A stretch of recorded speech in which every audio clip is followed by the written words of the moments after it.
Halo semuanya, selamat datang di channel Mangare. Bagaimana kabarnya hari ini, sehat bukan? Mudah-mudahan dalam keadaan sehat selalu. Kali ini kita akan menceritakan alur cerita komik manhwa berjudul Wan Gushen Wang. Di ruangan kelas, terdapat 5 murid dari guru pembimbing, yaitu Raja Banteng, Silverwing, Liangshu, Suhan dan juga Kuang Rui. Liangshu mengatakan bahwa Guru Li belum bicara sama sekali setelah berdiri untuk waktu yang lama. Guru Li menelpon kami, bukan hanya untuk menontonkan. Guru Li mulai mengerutkan keningnya. Dia kemudian menyampaikan alasan kenapa dirinya ragu untuk memberitahu kamu, karena masalah ini tidak ada hubungannya dengan sekolah dan itu berbahaya. Dan dirinya tidak memiliki siapapun yang tersedia sekarang, jadi aku datang kepada kalian, jelas Guru Li. Raja Banteng menyebutkan bahwa Guru Li adalah guru kami, jadi sudah sewajarnya untuk bicara langsung saja. Guru Li menyampaikan bahwa Biro Investigasi Kebenaran Kebangkitan Reiki, pernahkah kalian mendengarnya tentang departemen ini? Tanya Guru Li.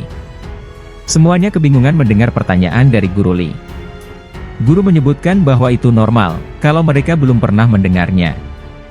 Ini adalah departemen yang baru saja didirikan pada awal kebangkitan Reiki dan aku adalah salah satunya. Namun Liangshu dengan semangatnya mengangkat tangannya dan meminta izin kepada Guru Li apakah mereka semua bisa bergabung dengan Biro Investigasi Kebenaran Kebangkitan Reiki. Namun Guru Li melarang mereka semua untuk masuk, karena mereka tidak memenuhi syarat untuk bisa bergabung. Biro Investigasi Kebenaran Kebangkitan Reiki disebut sebagai Biro Investigasi Reiki, dan saat ini hanya memiliki 5 anggota. Langsung di bawah kepemimpinan pemimpin tertinggi Cina, itu adalah investigasi yang kuat di Cina. Beberapa yurisdiksi dapat dikaitkan sebagai yang pertama dari semua departemen di Cina dan anggota di dalamnya, semuanya adalah pilar negara. Dengan cara yang sama, tingkat bahaya Biro Kebangkitan Reiki jauh lebih besar daripada Departemen Umum, jelas Guru Li. Silverwing kemudian menanyakan, karena kekuatan Biro Kebangkitan Reiki yang luar biasa, apa yang dapat kami lakukan dengan kami para siswa? Bukankah kita para siswa seharusnya memiliki kemampuan untuk berpartisipasi dalam masalah ini? Tanya Silverwing. Guru Li menyebutkan bahwa ini memang bukan sesuatu yang dapat kamu ikuti. Tapi sekarang ada kesempatan, lagi pula kalian adalah muridku, aku masih ingin memberitahumu. Untuk partisipasi atau tidak, kamu sendiri yang memutuskan sendiri, jelas Guru Li. Kemudian Guru Li mengatakan, apa yang diketahui adalah bahwa musuh cukup kuat, jadi perkiraan secara konservatif, pada tahap Lian Shenqi. Dirinya pribadi akan mengambil petunjuk pada saat itu dan mengambil petunjuk dengan segala cara. Kemudian Suhan bertanya kepada Guru Li, apa yang harus dilakukan? Suhan berpikir bahwa Biro Penelitian Spiritual adalah departemen yang agak misterius dan sederhana. Dirinya tidak tahu banyak tentangnya di kehidupanku sebelumnya. Bahkan di antara 5 anggota Biro Kebenaran Kebangkitan Reiki hanya 3 yang diketahui dunia dan 2 lainnya telah bersembunyi, pikir Suhan. Guru Li menjelaskan bahwa pekerjaan mereka sangat sederhana, kamu bertanggung jawab untuk mengintai di tepi sungai Jinan. Karena musuh akan menyamar menjadi berbagai personel pada saat itu, kalian akan bertanggung jawab untuk membedakannya. Dan begitu kalian menemukan orang yang mencurigakan, segera laporkan, jelas Guru Li. Liangshu mengatakan apakah ada imbalan untuk menyelesaikan tugas. Guru Li menjelaskan, iya, dan sangat kaya, terutama berdasarkan sumber daya kultivasi. Sumber daya budidaya yang cukup memungkinkanmu meningkatkan ke alam kecil. Liangshu dengan sangat gembira mengatakan bahwa dia akan ikut, karena hadiahnya sangat luar biasa.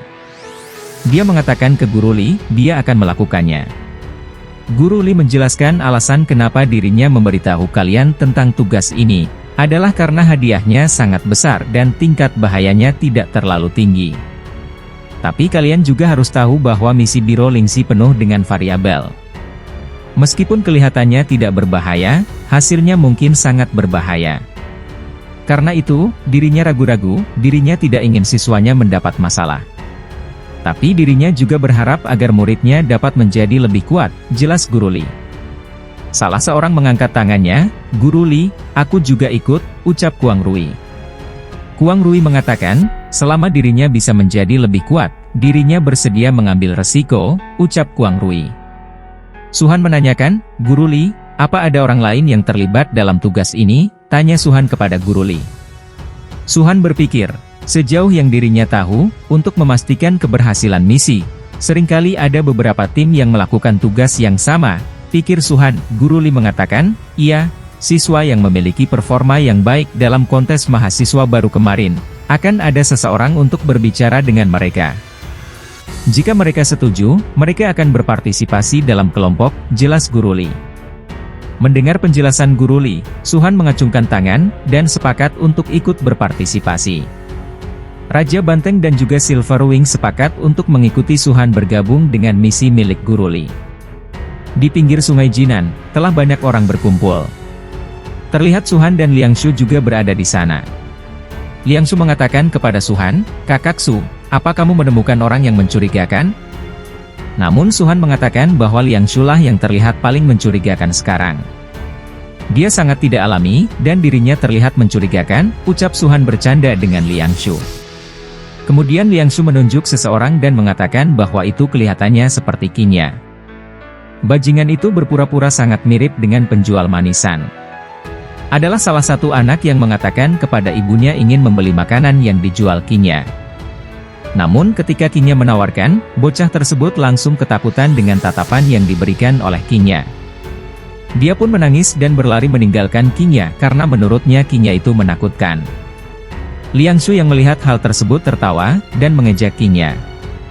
Hahaha, bisnismu berjalan dengan bagus bos, beri aku seikat manisan, ejek Liang Shu. Qinya yang mendengarnya, langsung menoleh, dan melihat Suhan dan juga Liang Shu. Namun ketika melihat mereka berdua, Qinya langsung pergi. Dena mengatakan bahwa dia tidak menjual manisan tersebut. Liang Shu lari ke depan Qinya dengan cepatnya. Dia mengatakan, Hei Qinya, katakan alasannya padaku, kami juga pelanggan, kenapa kamu tidak menjualnya? Kenapa? Aku dan kakak Suhan ingin membeli manisan, apa kamu tidak percaya? Qinya mengusir Liang Shu untuk pergi dan jangan ganggu pekerjaannya. Namun Liang Shu tetap memprovokasi Qinya, dan mengatakan bahwa Qinya terlihat sangat galak dan juga jahat. Sebaiknya, jangan menakuti orang-orang hingga menangis, nanti tidak ada orang yang berani datang kepadamu untuk membeli kalau kamu menakut-nakutinya, ucap Liang Shu. Namun Suhan menegur Liang Shu dan memerintahkannya untuk berhenti bicara dan ada seseorang di sini. Terlihat dua orang tua, kakek dan nenek yang meminta dibawakan 2 ikat manisan kepada Qinya. Qinya kemudian mengambilkan mereka 2 manisan untuk diberikan kepada kedua orang tua tersebut. Nenek tersebut kemudian mengeluarkan androidnya untuk membayar lewat barcode yang diberikan oleh Qinya. Dia menanyakan, kamu terlihat sangat istimewa, kamu adalah kultivator. Kenapa kamu berjualan? Tanya nenek tersebut kepada Qinya. Dengan penuh senyuman, Qinya mengatakan bahwa dia seorang kultivator, tapi kemampuannya terlalu lemah, itu hanya dapat memanaskan air. Dirinya tidak memiliki bakat dalam latihan spiritual, jadi dirinya keluar untuk menjual manisan, ucap Qinya berbohong. Nenek tersebut tersenyum, dan mengatakan bahwa itu sangat disayangkan, menjual manisan memang hal bagus, ucapnya. Kakek tersebut menegur wanita tua yang bersamanya untuk segera pergi, karena dia senang mengobrol dengan orang. Jangan lupa bahwa masih ada urusan yang perlu mereka lakukan, tegur kakek tahu tersebut kepadanya. Kemudian kedua orang tua tersebut pergi dan meninggalkan mereka bertiga. Qinya mengatakan, Liang Shu, apa aku tidak bisa menjual ini? Apa kamu masih marah? Tanya Qinya kepada Liang Shu, sedangkan Liang Shu terlihat kesal. Liang Shu menyebutkan bahwa mereka 2 orang tua yang baik, kamu terlihat jelek, jadi mereka kasihan padamu. Kamu terlalu serius, ucap Liang Shu kepada Qinya. Namun Suhan kemudian mengatakan kepada Liang Shu, menurutnya, apa ada masalah dengan kedua orang tua itu? Liang Shu kebingungan, masalah apa? Tanyanya. Qinya menyebutkan bahwa mereka berdua tidak punya masalah. Kedua orang tua itu adalah orang biasa dan dirinya tidak merasakan sesuatu yang istimewa. Namun Suhan meragukan hal tersebut, menurutnya mereka pasti bermasalah, firasatnya tidak akan salah, tapi di mana masalahnya, jelas Suhan. Liang Shu menanyakan, apakah dia perlu untuk melaporkannya kepada Guru Li, namun Qingya membantahnya, dan mengatakan untuk tidak perlu melaporkan. Qingya menyebutkan bahwa Suhan lebih baik sedikit darinya, tapi giginya selalu lebih akurat. Mereka berdua adalah orang biasa saat ini, sama sekali tidak akan ada masalah, jelas Qingya. Namun Suhan terkejut dengan kata orang tua biasa. Suhan berkata jika mereka bukan manusia. Qingya terkejut dengan pernyataan Suhan bahwa mereka berdua bukan manusia. Liangshu juga penasaran, jika bukan manusia, lalu siapa? Tanya Liangshu bingung. Suhan juga kebingungan, menurutnya kemungkinan adalah ras monster. Liangshu, laporkan pada Guru Li, mari kita periksa dan tindak lanjuti hal ini, jelas Suhan. Kemudian ada seorang wanita yang memanggil Suhan. Liangshu dan Suhan langsung menoleh. Rupanya itu adalah Meng Keer dan Xiaoyun. Meng Keer menyebutkan bahwa dirinya tidak menyangka akan bertemu dengannya di sini. Suhan yang mendengarnya terkejut dengan kehadiran Meng Keer. Suhan menanyakan apa yang dilakukan olehnya di sini. Suhan berpikir bahwa ini tidak seperti bintang besar seperti Meng Keer akan keluar untuk berkumpul, pikir Suhan. Xiaoyun menyebutkan bahwa itu disebabkan oleh adanya Raja Naga Hitam.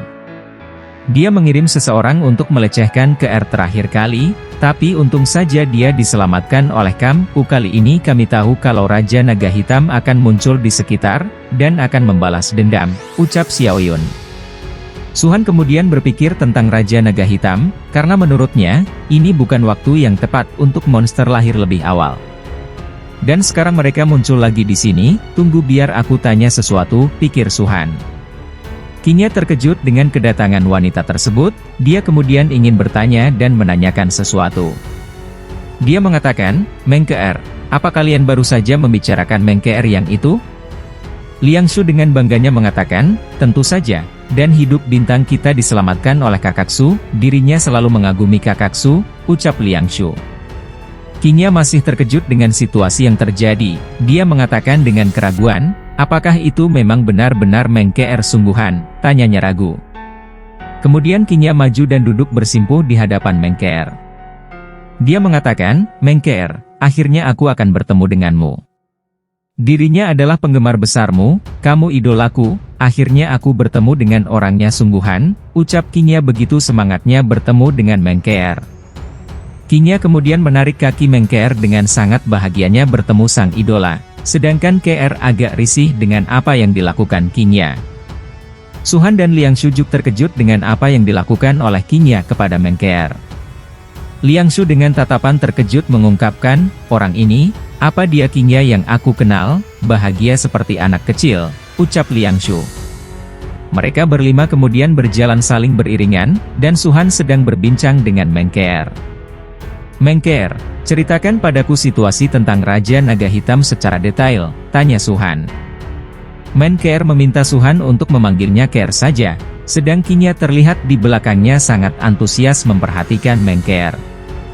Kemudian Meng Keer menjelaskan bahwa terakhir kali Raja Naga Hitam mengirim seseorang untuk menangkapnya. Setelah itu, ayahnya mengirim seseorang untuk melacak petunjuk Raja Naga Hitam. Awalnya Raja Naga Hitam hidup di gunung terpencil, sungai dan danau dan sangat sulit untuk dilacak. Tapi 2 hari yang lalu secara tidak sengaja ditemukan kalau Raja Naga Hitam akan muncul di sungai Jinan untuk membuat kesepakatan. Keluarga Jia sudah mengatur pasukan di sekitar, dan Xiaoyu dan dirinya juga akan ikut mengawasi, jelas Meng Keer. Mendengar penjelasan Meng Keer, Suhan menanyakan apakah kesepakatan tersebut Meng Keer mengetahui isinya. Keer menyebutkan bahwa dirinya tidak tahu sama sekali. Kemudian Suhan berpikir, bahwa menyelidiki asal-usul pemulihan Reiki adalah misi nomor 1 di Cina. Apa dia secara tidak sengaja berpartisipasi, atau dia memiliki rencana di balik ini, pikir Suhan curiga dengan Meng Keer. Dengan malu-malu, Meng Keer menyebutkan bahwa ayahnya mengundang Suhan ke rumahnya sebagai tamu, terima kasih karena sudah menyelamatkan hidupnya. Dengan ajakan Meng Keer, Suhan menyambutnya dengan senang, dan dia akan ke sana lain kali. Sedangkan Qingya yang mendengarnya sangat antusias untuk ikut juga ke sana, ke tempat Meng Keer. Sedangkan Suhan dan Meng Keer hanya bisa pasrah dengan permintaan Qingya.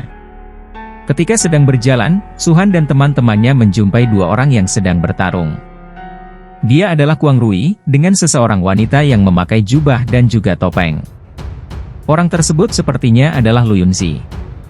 Liang Shu yang melihat dari jauh, mengatakan bahwa itu merupakan Kuang Rui. Kenapa dia bertarung dengan orang lain? Tanya Liang Shu. Sedangkan pihak Kuang Rui masih bertarung dengan sengitnya dengan lawannya. Keduanya sama-sama saling terdorong, karena kuatnya pertarungan mereka berdua. Liang Shu menanyakan, ada apa denganmu Kuang Rui, kenapa kamu bertarung dengan orang lain?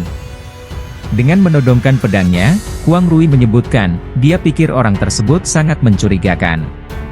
Mendengar pernyataan Kuang Rui, Liang Shu menyebutkan untuk melaporkan saja pada Guru Li apabila ada sesuatu hal yang mencurigakan.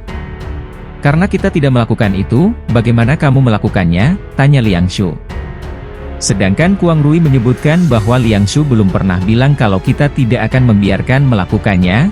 Aku lupa, ucap Kuang Rui. Sedangkan Liang Shu hanya bisa pasrah dengan perkataan dari Kuang Rui. Suhan kemudian memberikan instruksi untuk sekarang dirinya harus menghentikan orang itu. Kamu hanya perlu mengalahkan musuhmu, ucap Suhan. Mendengar perkataan Suhan, Kuang Rui langsung semangat untuk maju dan menghajar musuhnya. Kuang Rui maju ke depan lawannya, melihat pergerakan Kuang Rui, Lu Yunzi langsung melompat dan menghindari serangan tersebut. Tiba-tiba Suhan sudah memegang pundak Lu Yunzi dan mengatakan untuk jangan melawan, kami hanya ingin tahu identitasmu, ucap Suhan. Namun Lu Yunzi memutar dan menendang Suhan dengan gerakan kakinya. Namun Suhan dengan begitu mudahnya menangkap kaki tersebut, kalau kamu masih ingin bertarung lagi, maka aku minta maaf, ucap Suhan. Lawan Suhan memberontak, dan meminta untuk dilepaskan, dia kemudian mengeluarkan tinjuan beraura ke arah Suhan. Namun Suhan berhasil menghindarinya, dan keduanya saling beradu tinju dengan kekuatan masing-masing. Namun sungguh malang, lawan tersebut tidak mampu mengimbangi serangan dari Suhan, hingga membuatnya terdorong dan jatuh ke tanah dengan benturan yang cukup kuat. Xuan berhasil menahannya dan mencekik lehernya dengan cukup kuat. Suhan menyebutkan bahwa dia telah kalah. Terlihat ada Raja Banteng dan juga Silverwing yang datang dengan muka penuh khawatir. Silverwing mengatakan, Suhan jangan lakukan itu, jangan lakukan itu. Ini salah paham, semuanya salah paham. Suhan menanyakan, kalian kenal orang ini? Raja Banteng mengungkapkan bahwa dia begitu mengenalnya dengan sangat baik, bahkan Suhan juga mengenalnya, dia adalah ketua kelas Lu, jelas Raja Banteng. Suhan sangat terkejut, Lu Yunzi. Suhan kemudian membuka topengnya dan terlihatlah muka Lu Yunzi. Suhan terkejut, itu benar-benar kamu, Lu Yunzi, apa yang kamu lakukan di sini? Tanya Suhan. Lu Yunzi dengan wajah kesal meminta Suhan untuk segera melepaskannya. Suhan kemudian melepaskannya, dan berdiri di samping Silverwing dan Raja Banteng. Silverwing menjelaskan kepada Suhan bahwa Universitas Tianjing di mana pemimpin pasukan Lu berada, juga berpartisipasi dalam misi ini. Kali ini, semua orang bisa dianggap membanjiri kuil Raja Naga Hitam, jelas Silverwing. Suhan berpikir bahwa dua sekolah elit seni bela diri terbaik di Cina berpartisipasi dalam misi ini. Sepertinya tugas ini tidak sesederhana yang diperkenalkan Guru Li, pikir Suhan. Kemudian Liang Shu menyebutkan bahwa dia mendapatkan pesan dari Guru Li. Guru Li telah mengirim pesan, ayo pergi ke pinggiran misi untuk mengepung ikan yang hilang, ucap Liang Shu.